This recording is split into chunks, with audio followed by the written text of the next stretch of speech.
Scott joins us. Good evening, sir. Thank you, Greta. It's good to be back with you. All right. What do you think, sir? 9-0 recess appointments. It seems to be sort of a checkmate on the president on this one. It's absolutely necessary, unanimous rebuke of the president. Necessary.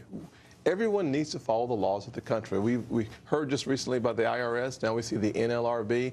The far-reaching impact of their decisions reached home in South Carolina, where Boeing and working-class folks who were looking for an opportunity to go back to work were going to lose that opportunity because of the decisions of this federal government. People should not fear their federal government. All right. Now, it is not, recess appointments aren't new. Every president has done, Republican, Democrat, I mean, it's been going on forever. This one's a tad bit different because the Senate tried to outsmart the president by not going into recess. And then the president called it a recess, right? Isn't that essentially? Well, pro forma recesses, pro forma sessions are still in session, and that's what was unanimous about this decision. The good news is what the Supreme Court said is the Senate decides when they're on recess and when they're not the president. That was a very clear and necessary decision. You know what decision. I thought was interesting is that what's so potent about this, it's 9-0. I mean, I don't think we can you can't, overestimate that. Overestimate that. You really can't. I mean, 9-0. It's not close. You can't say it's a 5-4 split decision. You can't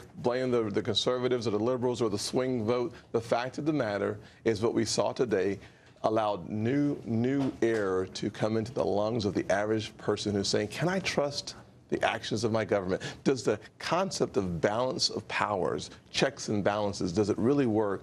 And today, I think we can breathe a sigh of relief and say unanimously. What happens to this recess appointment that's now been determined to exceed the president's authority? What happens to any decisions or any participation that he had any cases? Well, there are over 400 decisions, from what I understand. So this particular recess appointment, January 2012 through sometime in 2013. My hope is that due process actually happens, where each and every person, each and every case has an opportunity to be reheard. Well, wouldn't it have to? I mean, if the president had no power, I mean, if the president had no authority, I mean, the president had no authority. You would hope that due process and each case comes back before the NLRB and is heard individually with time. My fear is that you'll see the new board rubber stamping, perhaps in totality, all these decisions, and that would be bad. I think we need to hear each and every case and understand the merits. I hope the attorneys in those cases brings back the requirement and the request for more time, for more information to be heard by this sitting board. And I hope if that happens, if the courts don't drag this out for 2 or 3 years, because this has real consequences no matter what is decided for people. And and the courts, they can expedite this one. They can move. They can start burning the midnight oil. Necessary for them to do so. Indeed. Senator, nice to see you. Always nice to see you. Well, today it was the Supreme Court.